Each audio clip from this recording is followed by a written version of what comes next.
Namaskar, dear devotees and friends.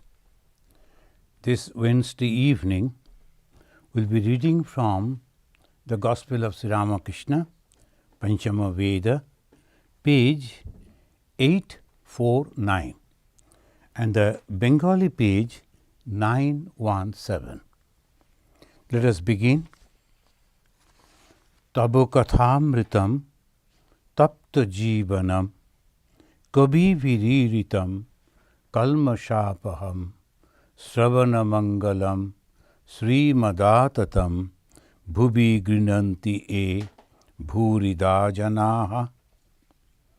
Now, the Bhagavan Sri Ramakrishna, he is not keeping well.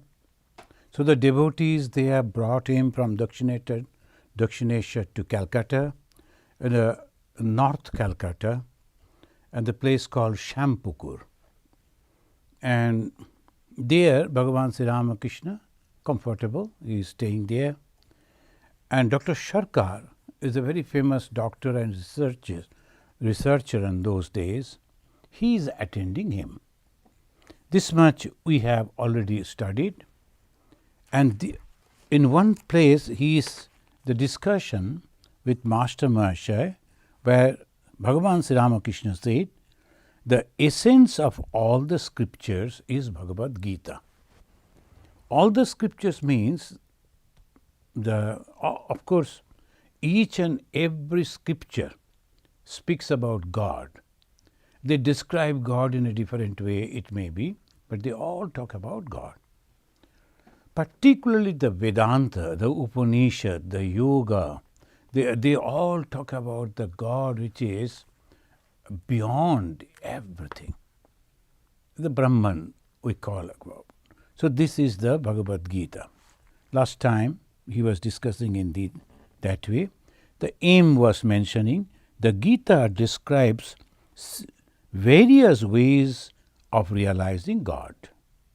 You too say that God can be realized by various paths: knowledge, devotion, work and meditation. This is unique. In our last discourses we have discussed the great contribution of Swami Vivekananda is describing these four paths. The Swami Vivekananda has excellent books, and it was good luck for us. Their devotees here in America, they recorded those things. They wrote it down immediately, and they hired the shorthand writer, and he wrote all that and typed, and that was preserved. Swami Vivekananda himself saw that. So the four books are there: Raja Yoga, Jnana Yoga, Bhakti Yoga, and Karma Yoga. The meditation part, as Swami Vivekananda said, Raja Yoga. So these four ways to God. So that is the uniqueness, because the human mind are four different types. One emotional, one discriminative, inquisitive, another very contemplative, and another very active. So all these four emotions, they have utilized to realize God. These are the four yogas, and these long back, Bhagavan Sri Krishna, in a different, the chapters are there. Jnana Yoga, Karma Yoga, Bhakti Yoga. So he is mentioning that these four yogas. The Bhagavan Sri Ramakrishna and Master Mahasaya, they were discussing. Do you know the meaning of Karma Yoga? It is to surrender to God the fruit of all action. In one place, in the Bhagavad Gita, then Arjuna is asking, who is a sannyas and who is a karma yogi? Karmanam and sannyasa, these are the two. Arjuna wanted to know from the Lord Krishna. And Lord Krishna mentioned this. The sannyasa is this: those who can give up the fruit of action. That's called sannyasa. And one should not give up the work of, in that chapter, Bhagavan Krishna is mentioning that dana, one should not cease to do that. He must give. But otherwise, whatever I have earned, it is mine, that selfishness will grow and he will never be able to come out of that. So these are the way the Bhagavad Gita that discusses a beautiful, a very excellent book.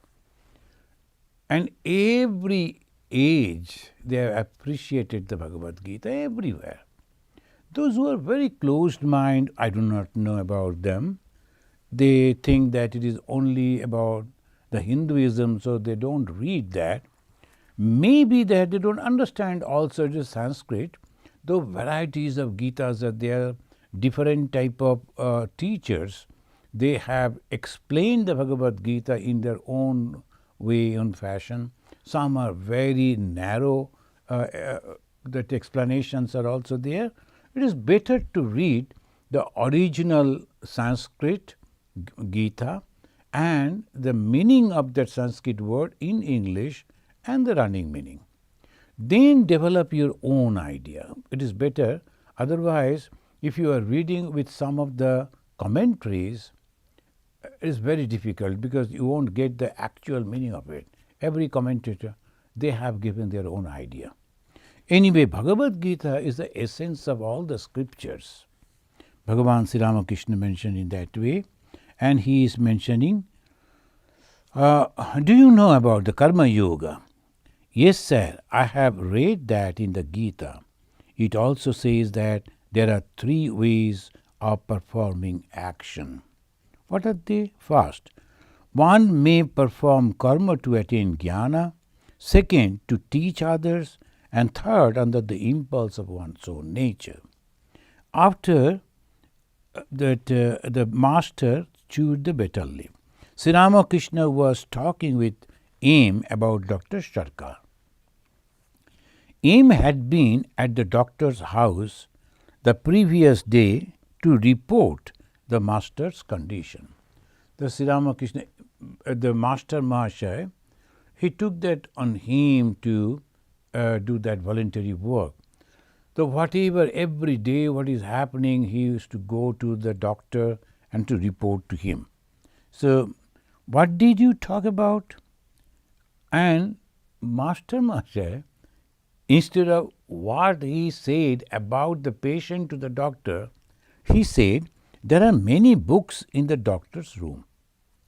I took out one to read, and now and then read a passage aloud to Dr. Sarkar. It was a book by Sir Humphrey Davy. He wrote about the necessity of divine incarnations. Sri Ramakrishna, indeed, what did you say to the doctor? Master Mahashaya, there was one passage that stated that divine truth must be made human truth to be appreciated by us. Divine truth must be said in the human truth so that people can appreciate. Therefore, divine incarnation is necessary. Sri Ramakrishna explained it. That is very good. Master Mahashaya, the author gave the illustration of the sun. One cannot look at the sun, but one can look at his reflected rays. Sri Ramakrishna, very fine. Anything else? Master Mahashaya, another passage stated that real knowledge is faith. Sri Ramakrishna, that too is really good, very good. If one has faith, one has everything.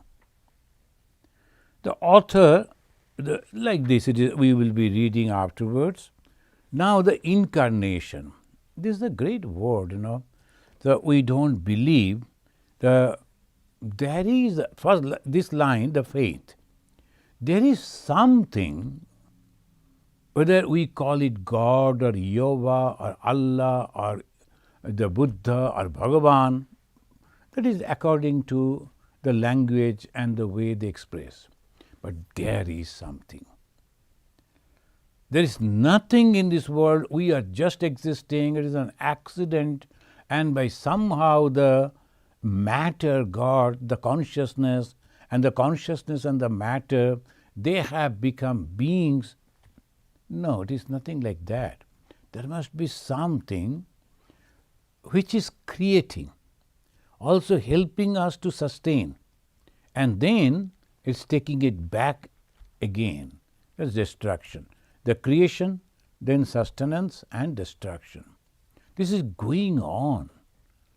Some intellectual and intelligent being must be there somewhere, the consciousness. Then that is on that. The different religious approaches are different, and mostly they believe that there is something and they call it God or in different names. Vedanta says it is consciousness. Now the pure Advaita Vedanta do not believe in the incarnation of God. They say there is consciousness is there, and the consciousness has become everything, and the consciousness itself has become, in one part, the conscious, another inert. The inert, that is also has come out of the consciousness, and again the consciousness as if joined that inert part, and these beings are there. The tad srishtva tadeva anupravishat, in the Upanishad they have expressed in many different ways. Advaita Vedanta, they believe that in the consciousness, that consciousness that is there in every being, it is the reflected consciousness. And it is reflecting on the buddhi, the finest part of the human mind. The mon, buddhi, chitta, ahankar, it is the buddhi, the determinative capacity, and there it is reflected more. And more it is reflected, the more that person is becoming famous in this world. That is the Vedantic way, Advaitic Vedantic view. Now, they have the Dvaita Vedanta also. In the Dvaita Vedanta, they accept the incarnation. Those who have read the biography of Bhagavan Sri Ramakrishna, many of you know, all of us, we know that the excellent and the great statement that the Bhagavan Sri Ramakrishna gave almost at the fag end of his life, when his beloved disciple, Swami Vivekananda, the young man, he was thinking, is this man God? He is suffering. In those days they were not having any idea about the cancer. Till today there is no specific medicine about the cancer, and in those days they were not understanding properly. In the 1886, that is the time, then Sri Ramakrishna is suffering the throat cancer and a terrible pain. He cannot eat. The body has become emaciated. And this young man, Narendranath, he was sitting near to Bhagavan Sri Ramakrishna, who was lying on his bed, looking at him, thinking. Narendranath was thinking, if this man can say that he is God at this moment, a tremendous pain. At this moment, if he can say that he is God, then I can believe it. Many a times he got that idea, he realized that he is God. Even then, he was thinking at this moment, because when the man is dying and he is in a terrible pain, that time they cannot hide anything. So obviously, that is the time. The moment he thought, that thought crossed Narendra's mind, Vivekananda's mind, immediately, friends, I repeat, Narendra or the Vivekananda afterwards didn't disclose that, didn't say that. Only he was thinking. Bhagavan Sri Ramakrishna immediately the one who was Sri Rama, one who was Sri Krishna, is now in this body as Sri Ramakrishna. Not only that, immediately he mentioned, but this is not from your Vedantic point of view. Now, shall we not accept this person as God? Tremendous power, but in a human form. And in human body, you have to act as human. When you are born, that you are slowly growing up, you are getting education, you are getting guidances from the seniors, and then so many different things happening in the life. Then you become old and you are going to die, and the death means the diseases will come. All the circle he is fulfilling, but at the same time his mind is very alert. Even at that time when somebody was thinking, he immediately could read his mind, could understand his thoughts, and could give the answer in this way. He who was Rama in the Treta Yuga, he who was Krishna in the Dwapara Yuga, in this age, it is Sri Ramakrishna. Some people may not believe. They may be narrow-minded, they may think in a different way, but it is amazing. So he is the God as a human form. That is called the Incarnation. Now, Hindus, they believe, the dualistic, the followers of the Hinduism, they believe that Incarnation. But why this Incarnation? That question in the Bhagavad Gita, Sri Krishna himself solved it. He said, for two reasons he comes. Paritranaya sadhunam, vinashaya cha dushkritam. These are the external work that he does. Paritranaya sadhunam, for the protection of the good. And vinashaya cha dushkritam, and destruction of the wicked. Now the good and the wicked, bad, these two qualities are from God himself. And those who are following the good qualities, if they are suffering in the hands of those who are having the bad qualities, it is God prevailing, God coming, and then he is manifesting, and then he is protecting the good from the hands of the bad. So this is the whole drama is going on, things are going on. So obviously the Advaita Vedanta, they say, what is it? Why you are thinking in this way?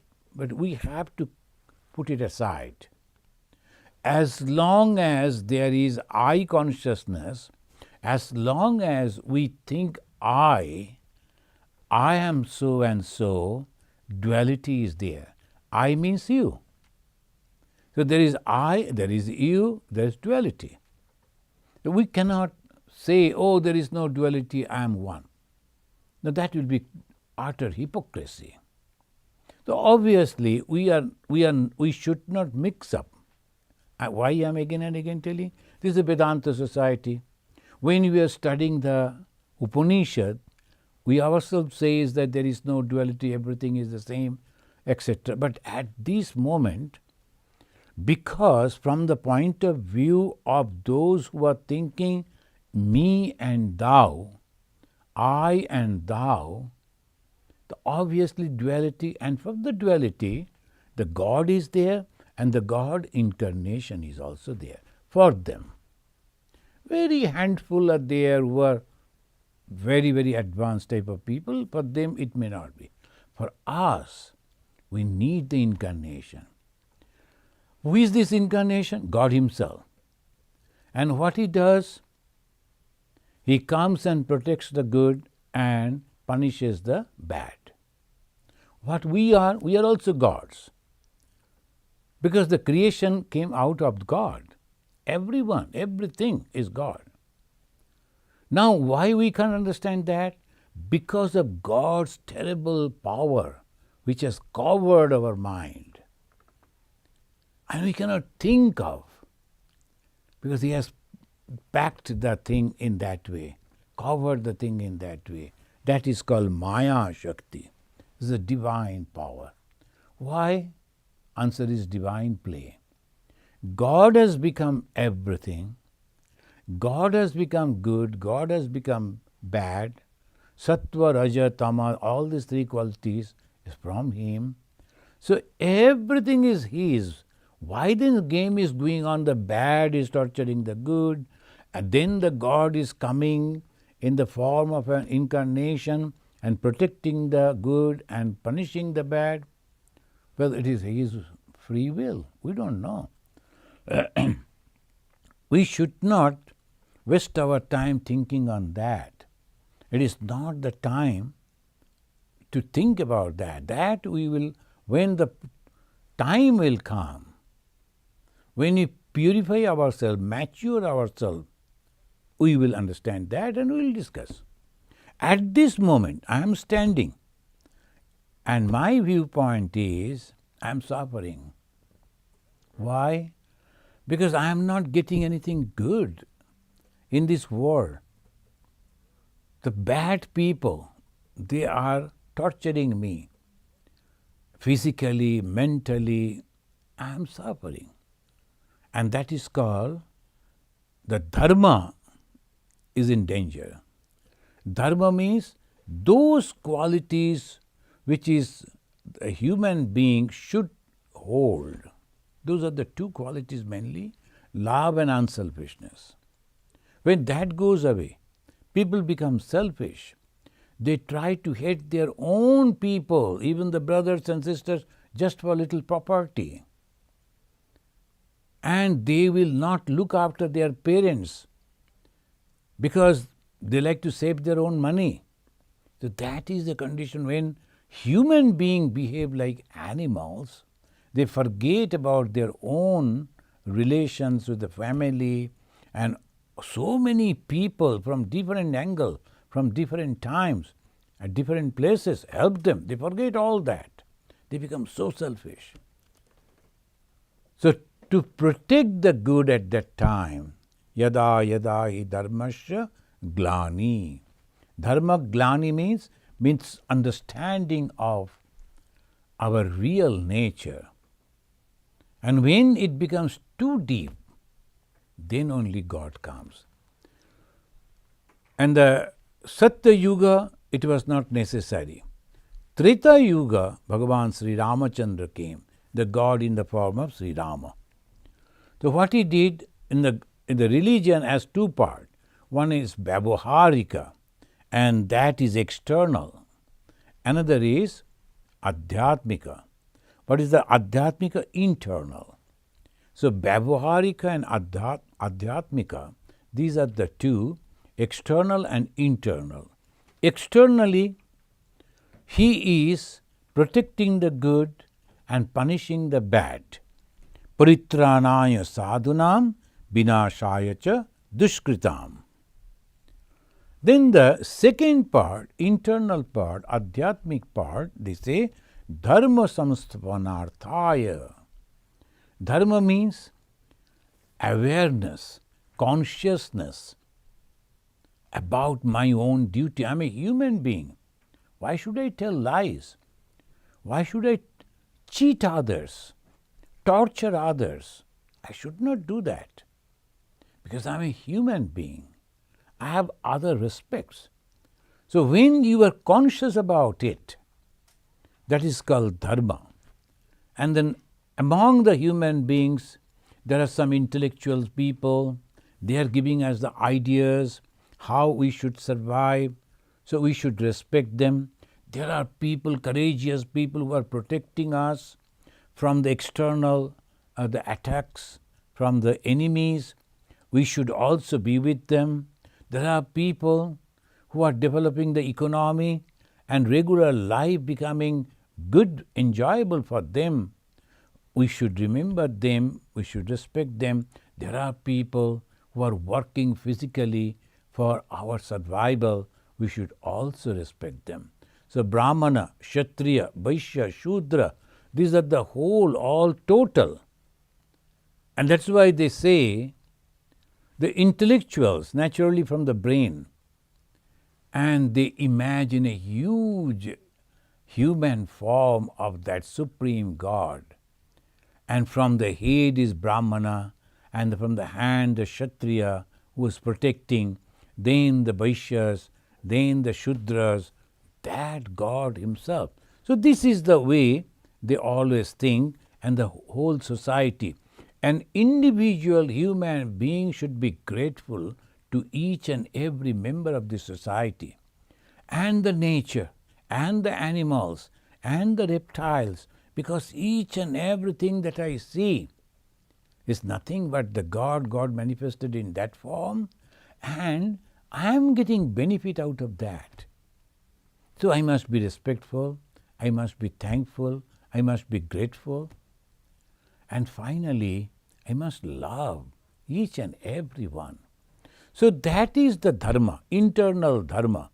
To establish that, when people forget those things, become selfish, become body conscious, they only try to live, to enjoy this physical enjoyment, carnal joy, then God comes, no, you should not do that. He is protecting. So the two different ways the God is protecting us. Paritranaya sadhunam, protecting the good people who are trying to be good, doing good, and vinashaya cha duskritam, punishing the bad people. And second part, adhyatmic part, the dharma sthapana. All of them they have done in that way. Great souls have come, but they are not avatars. Avatars' only purpose is to establish dharma. The great soul, the God has sent them, given them some power, they survive, they live, they roam among the people, so that by seeing them, people remember and also get inspired to practice dharma. So this is the main. And at the time of Sri Ramachandra, there were the bad people like Ravana, the Bali. Sri Rama had to punish them.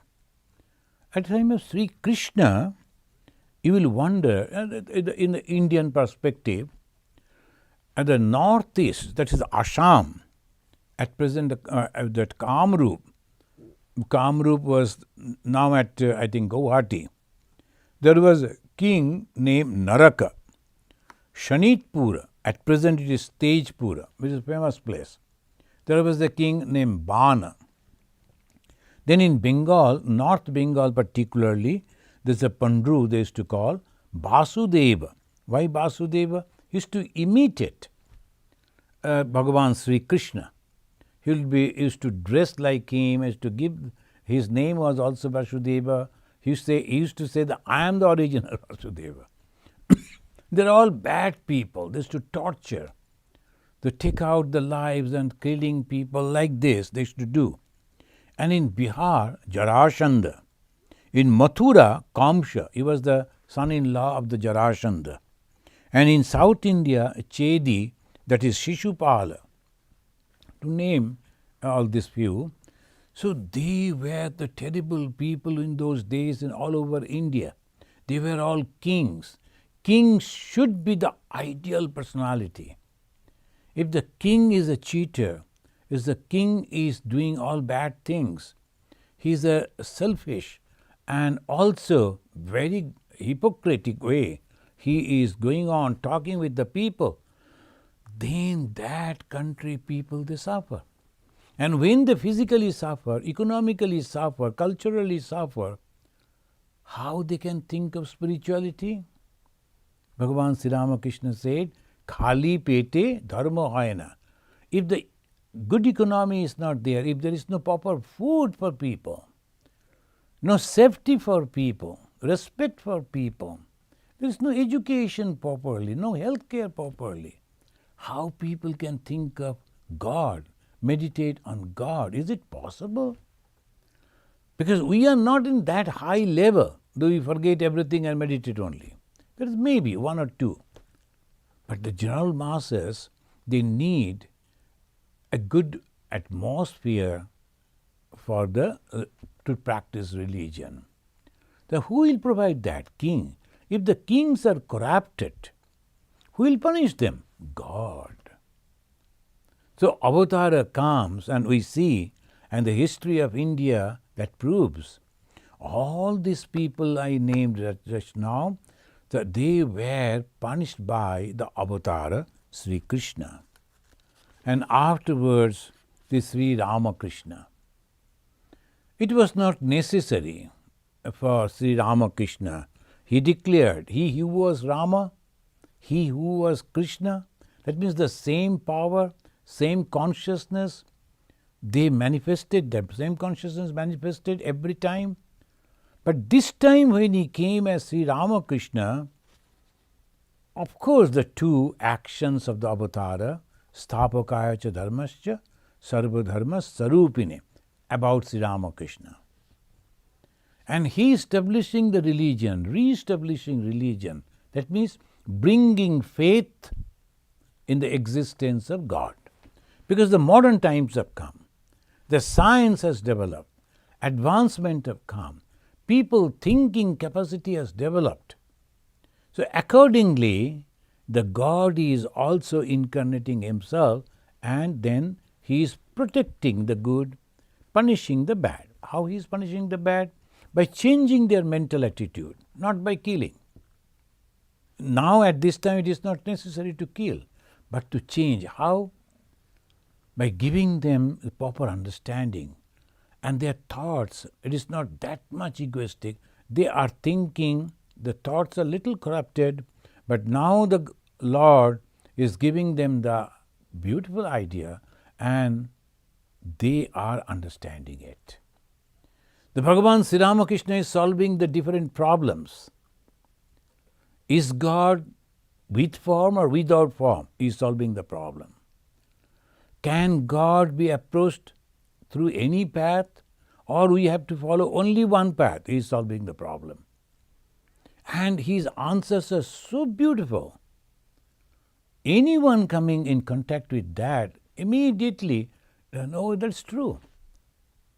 So that way, he is not only protecting the good, but also changing, and when he is changing means punishing the bad.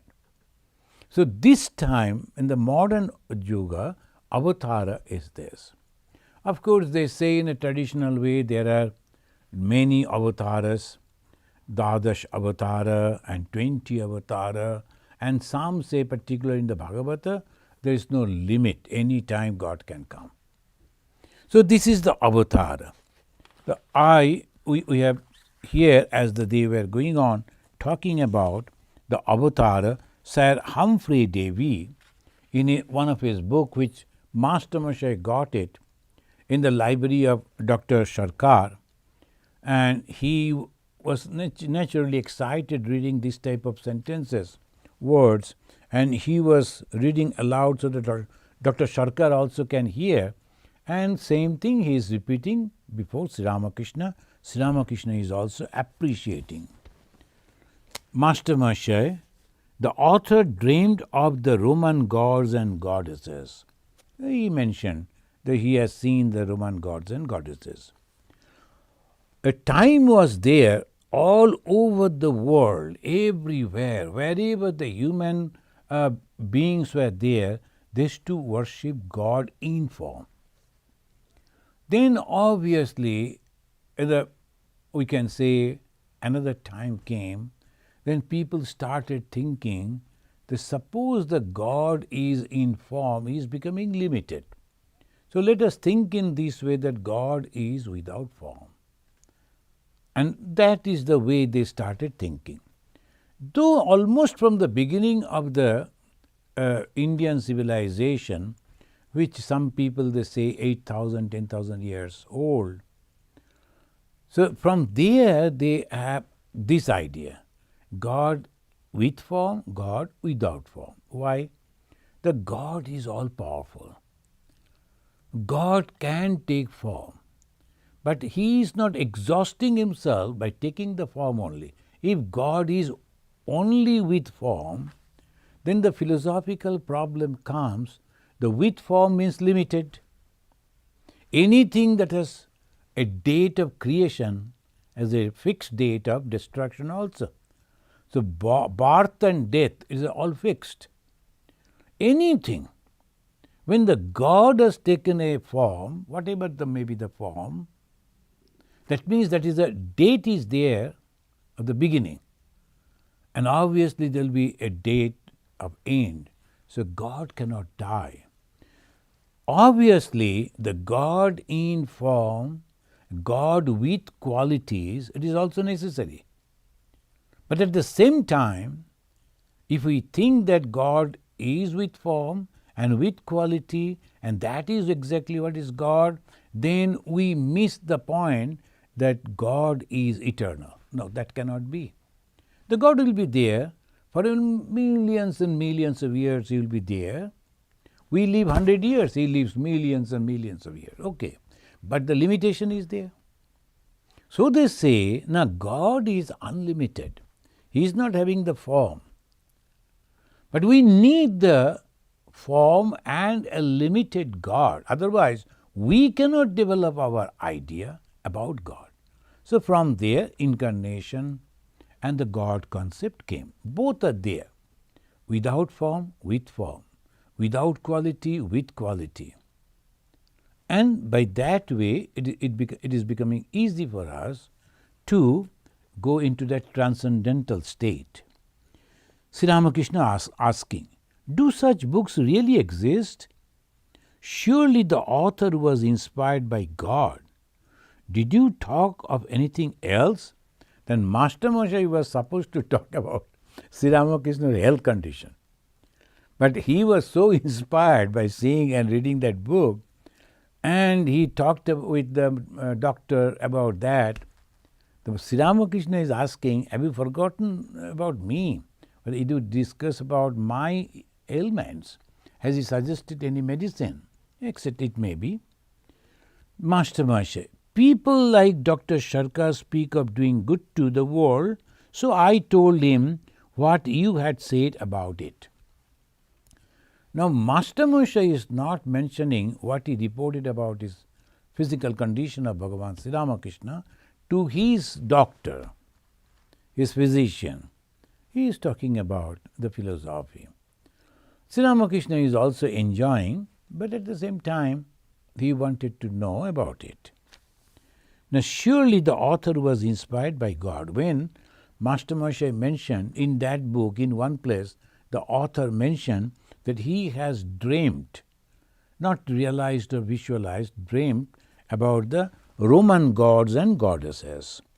Though of course, everywhere there were duality. Romans were having many, like the Hindus, they were also having so many gods and goddesses. And each god and goddess, they were empowered with some particular, we can say a department, education department, then the army, military department, like that, like the Hindus.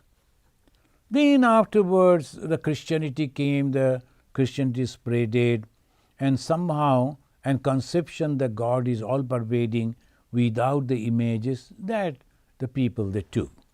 But with image, it helps people. And that is the reason, though almost all religions, Semitic religion, they say that God has no form, but they have some symbols. We cannot go without that. Because the symbol is there, I can meditate on the symbol. And the Catholic Christianity, of course, they meditate on the Jesus and the mother of the Jesus, the Holy Lady, then like that. Protestants, if you like to meditate on what you will meditate? On sky?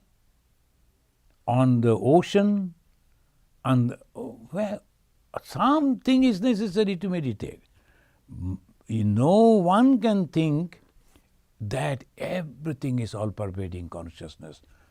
Only after getting the training and then making a wonderful advancement in that transcendental condition, one can think of it. Otherwise, in the beginning, if they try, it's a complete wastage of time. That's why the Hindus, they say, first try with the duality, meditate on God, think of God, and withdraw your mind from these objects and subjects. Forget this world, forget your own body, then forget your own mind. When we think about the eternity, think about the everything consciousness, then you have to forget your I also, and that I is your mind. I am meditating is also duality. So they say it is better start with the duality, and then in the beginning if you think that I will, no, it is not possible. Klesha adhikatarastesham. In the Bhagavad Gita it says, abhyakta asakta chetasam. Abhyakta, there is no bhakta, there is no expression. And if you try to meditate on that, it is real difficult. Not that it is not there, it is possible, but very, very handful. If those who are not prepared, if they try, it will be a wastage of time. They won't get any benefit.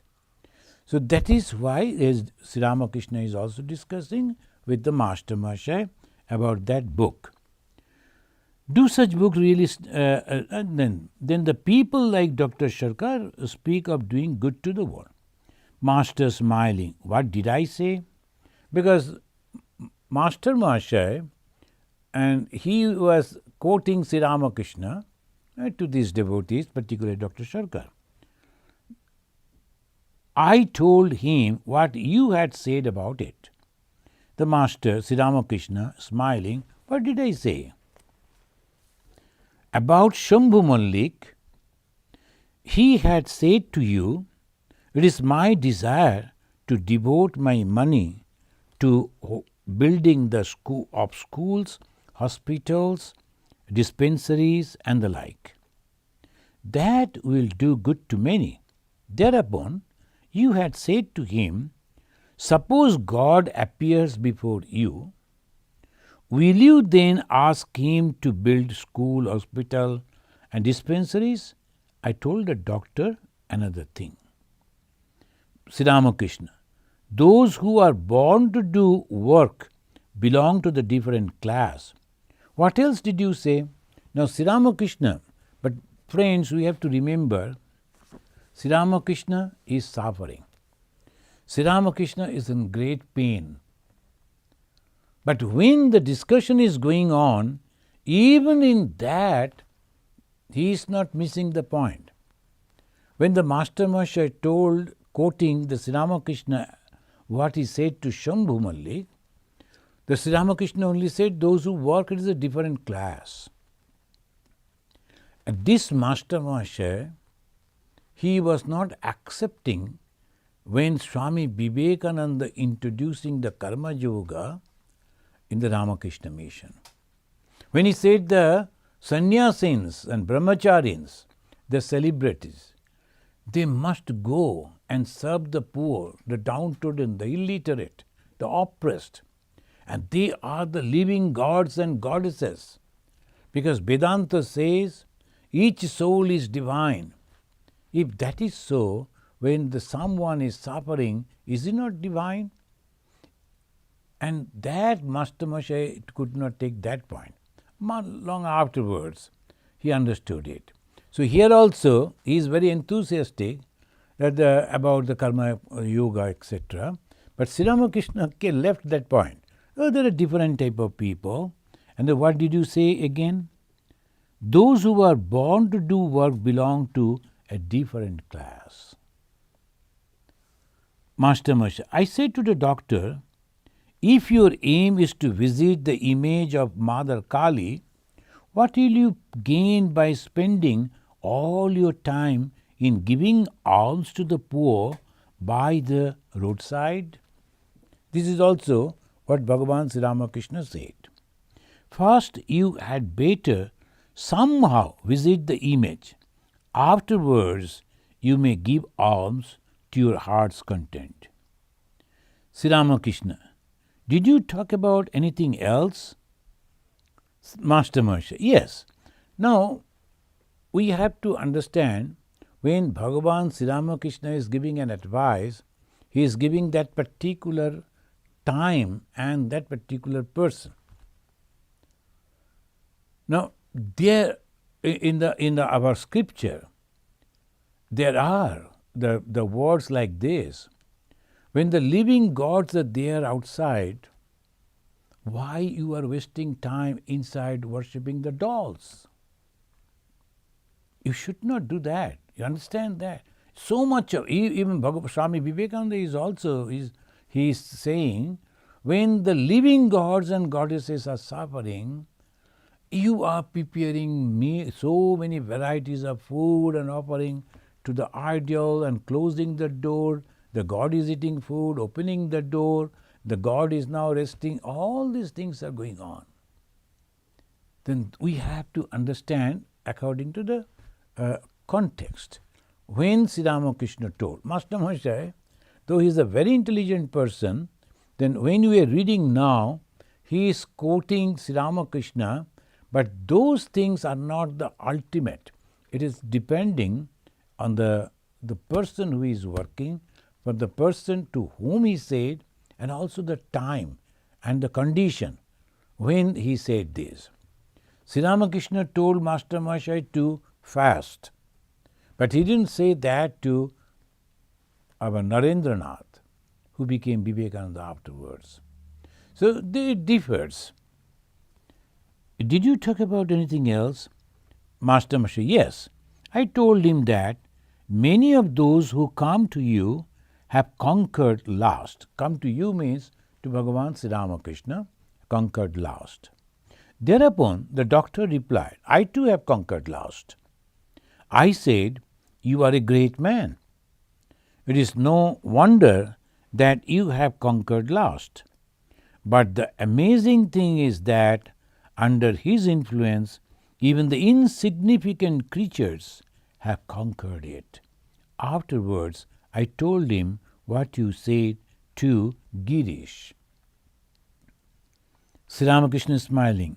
What did I say? Now, Master Mahashaya is going on.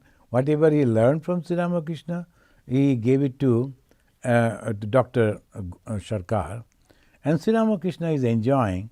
I said, it's okay. What did I say? He is saying.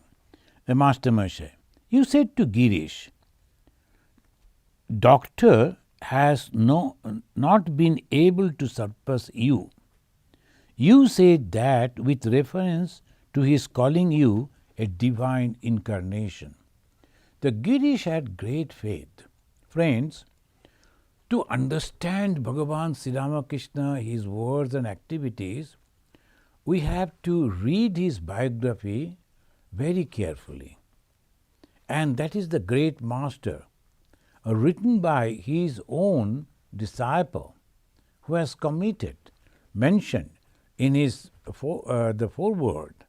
He has not mentioned anything in that book which he himself has not realized. Among all the pure direct disciples of Sri Ramakrishna who became the sannyasis afterwards, then the Sri Ramakrishna distributed the ochre cloth, the Gerua Vastra, to those young boys.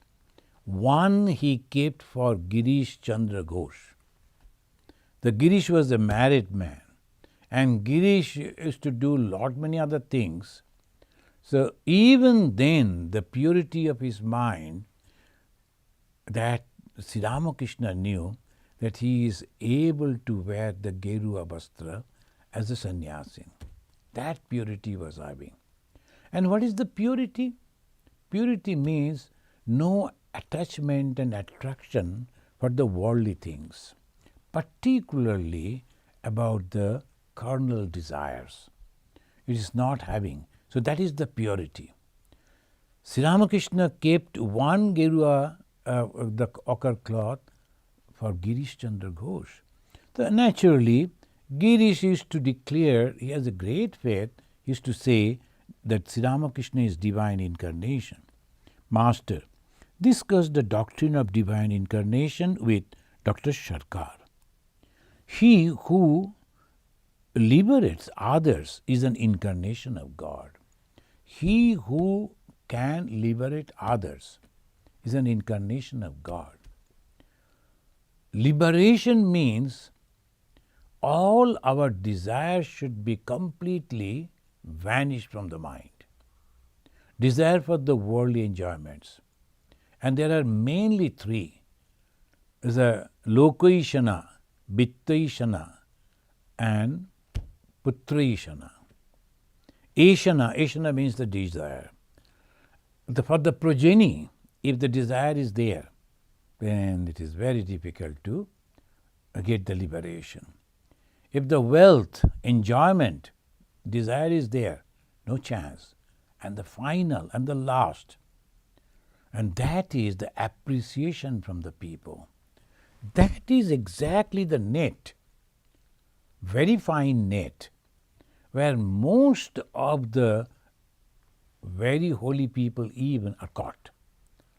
Only the clappings, appreciation of the people, and they always, that's why there was the practice that sannyasins, they used to go in caves.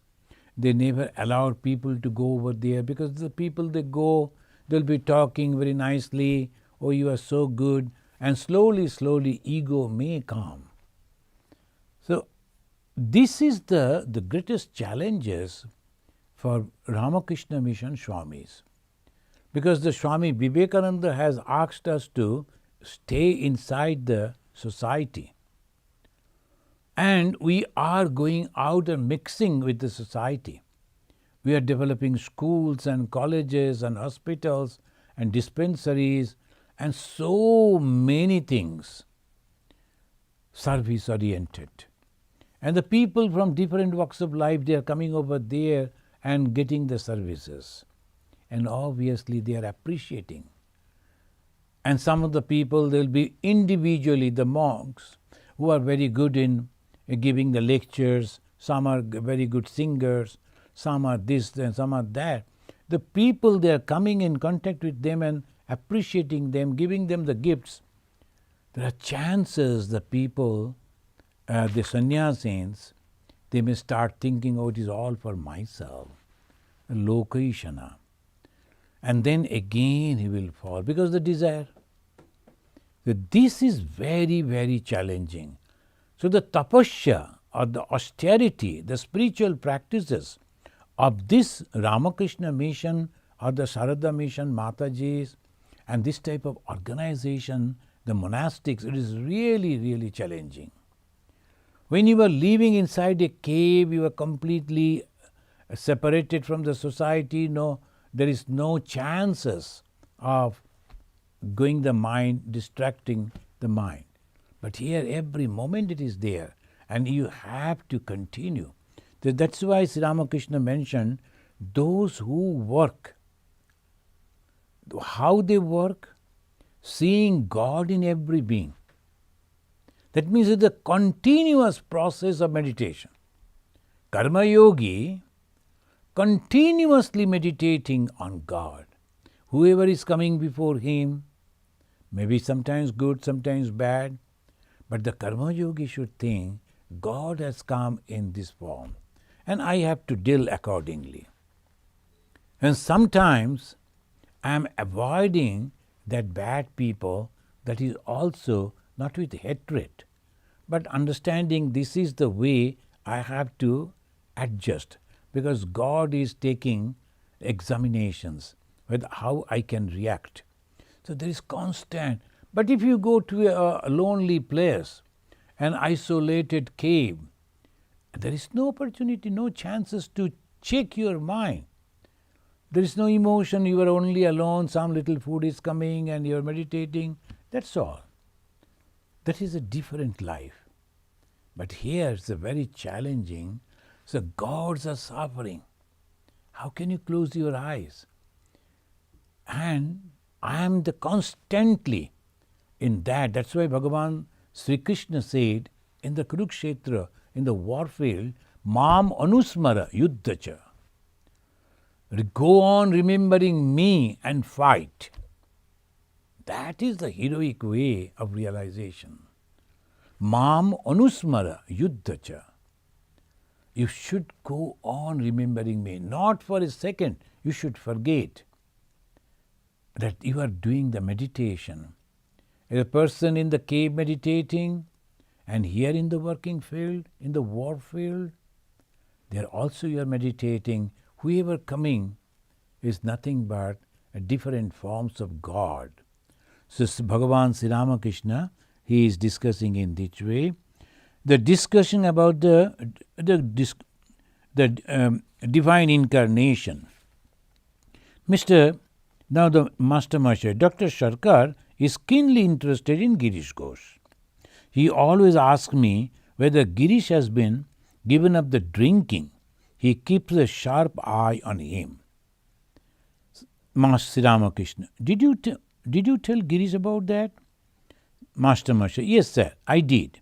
And I also told him about giving up drinking. What did he say? Master Master, he said, since you all say so, I take your word as the words of the Master, that is Sri Ramakrishna. But I won't promise anything. Girish was very practical. Let me try, but I am not giving the promise. And Master Sri Ramakrishna, and joyously, Kalipada told me that he had altogether given up drinking. Now, why this drinking is so naturally for the spiritual life is not good? Because you lose control over your mind. Religious life depends on the mind. Body is there, body is necessary, but it is like a car, it is like a chariot. But the thought, mind, is most important. And most of the time, externally, we talk about food. There's a holy food and the vegetarian food, this food, that food. But that is physical food. Of course, it has some effect on the mind, but actually, the mind's food is the words of God, and mind's food is that chanting of God's name, remembering God, meditating on God constantly. So continuously hearing about the God's words, God's name, God's performances, and on that we are going on meditating. Dramas are there, songs are there, bhajans are there, and holy places you are visiting that also inspire you. Going and meeting different holy people and in different atmosphere, but constantly you are inspired to think of God. You are reading books, writing articles about the higher the places of mind. So that is called the best way to constantly remember God. And that is the food of mind. What we see, good thing. What we hear must be good thing. What we smell must be good thing. What we touch must be the feet of the Guru. By that way, all our indriyas are active, but only for the good. And that is the food of the mind. That food should be purified. Purified food. Ahara shuddhi, sattva suddhi. Sattva suddhi, dhruva smriti. Now the mind, if constantly thinking of the pure thoughts, it develops a power, and with that power you can realize the God. Thank you, friends. We should stop over here today, and we will discuss, we'll continue this discussion in the next Wednesday. Is there any question? Okay. So the first question is, when Thakur would worship himself in front of Ma, was he worshipping himself from a point of view of Advaita, or did he know that he was an incarnation? First part. 2. Was it after Sharashi Puja Thakur knew he was an incarnation? See, actually Thakur knew that he is an incarnation from the beginning itself. There is a question whether do they forget? No. That is there in the subconscious mind, that is there. They knew. So this is the way they are only playing. do you remember when the Sri Ramakrishna was a little child? Then the Chinu Shakhari worshipped him, saying that you are God, you are incarnation of God. And when people will appreciate and accept this, remember, I was the first person to recognize you. Chinu Shakhari in Kamarpukur. And obviously, Sri Ramakrishna knew it from the beginning itself. And he was focused on his mission. When he was worshipping the mother, and not that at that time only he realized, not that, he knew it. When he was worshipping his own picture, he separated himself, but actually he manifested the one in the form of God, the picture, and the God is giving his power into that picture, that photo, which is now worshipping in every houses.